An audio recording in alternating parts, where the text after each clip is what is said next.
a student from the Department of Foreign Languages, and she is going to share her thought about how to deal with difficult people.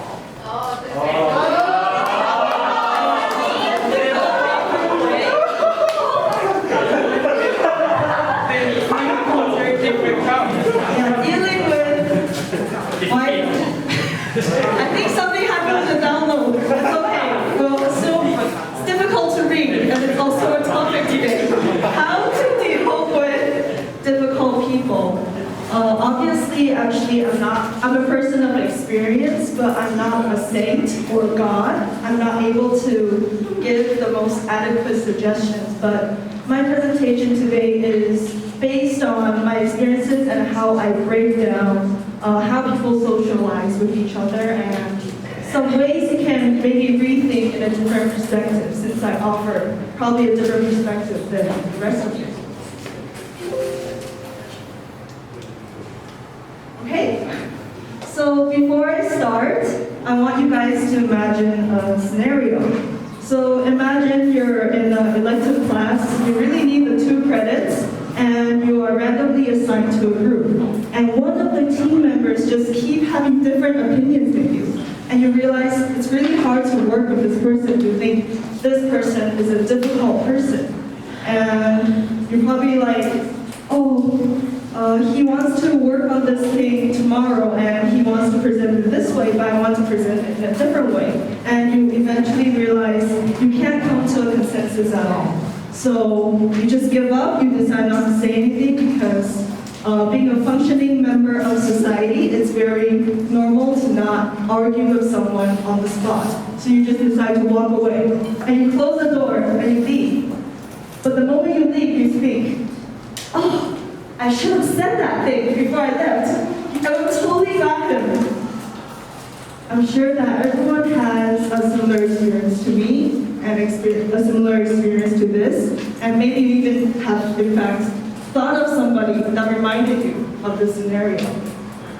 And I just want to say that it's inevitable, and the main source of stress that we face today is through social interaction. So why is there stress? The answer I want to give is because we're all social creatures. We all have to battle our different opinions with each other. And everyone has a complex mind. So it's impossible for you to completely agree with someone else. So now I want to point out something I broke apart, which is parts of society. So one part of society is the lawful society. There's a standard in which everyone follows and everyone agrees is good or bad. For example, in our lawful society, it's bad to murder someone, right? Yeah. I think if someone is a murderer, we'll all say this person is not a good member of society. This is a difficult person. This person does not fit in.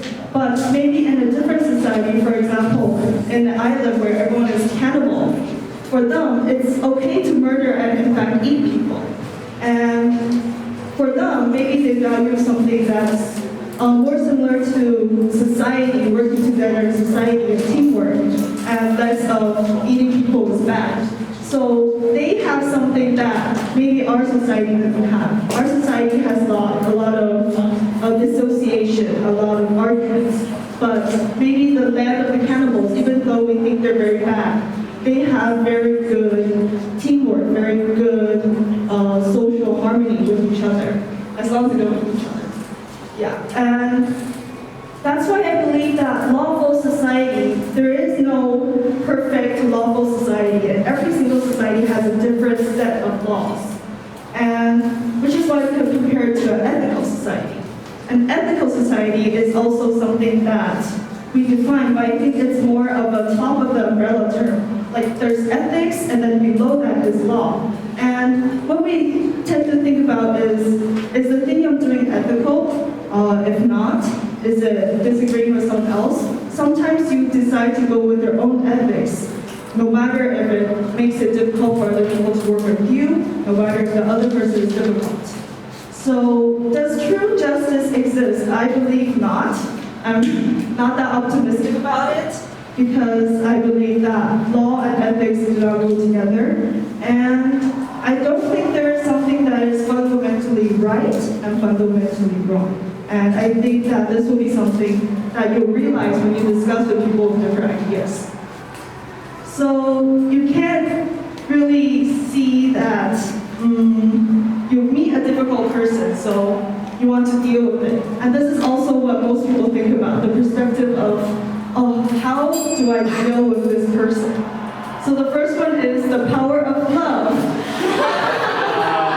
So you pour out your heart, you say, I really care about you, but I think that this will be better for you. So you want to emphasize with the person, and think of the cliche again, put yourself in somebody else's shoes. But this doesn't always work. So the next one is you need to be more powerful in your reasons. You need to be more stern and say, I think this is really bad, this is really harming you, or this is really harming others. You should stop doing this. And to be honest, these two things might not always work. So the last thing you do, you just abort. You just leave the situation and you don't come back. But what if you can't abort? I want you guys to just pause a few seconds to think about that. What if you can't leave the situation? And I guess all of you have different answers, and I want you to go on and say, I understand, but this is actually a bad phrase to use, because you should use, tell me more so I can understand you instead. So this is like a different kind of way to shift your perspective and attempt to shift someone else's perspective. And we realize it's really hard to change others, so we should change ourselves. And I'm not telling you to become a whole different person or to show a different kind of yourself, but you should stop wishing that other people are different. Just focus on your own bettering. And you should build happy bridges that associate your own understandings and whys. And you should also just try to link your hardships to something that's happy. And last is, we're not obligated to be altruistic. We don't have to be a saint. We don't have to always be the nicest person in the world. Because other people still might think that you're still not a nice person, even though you're trying your best. And last is, there are no difficult people, but there are different people. We relabel this word different because we relabel the word difficult to different. And we should start to accept that everyone has different experiences and everyone has a different way of thinking. So it's not really difficult, because if you think about it, you might be difficult too for others. And lastly, just a short conclusion. You are a different person in different aspects. And you're beautiful just the way you are, and difficult actually changes with perspective. I think you'll realize the more you socially interact with others. And it's okay to be different, and it's okay to know that someone else is different than you, and someone else might be a difficult person to work with. But forget the word difficult, they're just different. Thank you, everyone.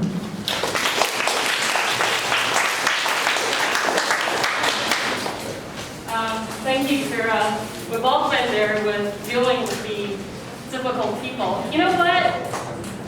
I did the same thing that you mentioned. I poured my heart out, and you know what happened? What happened? Nothing happened. Nothing happened. He left me. Right.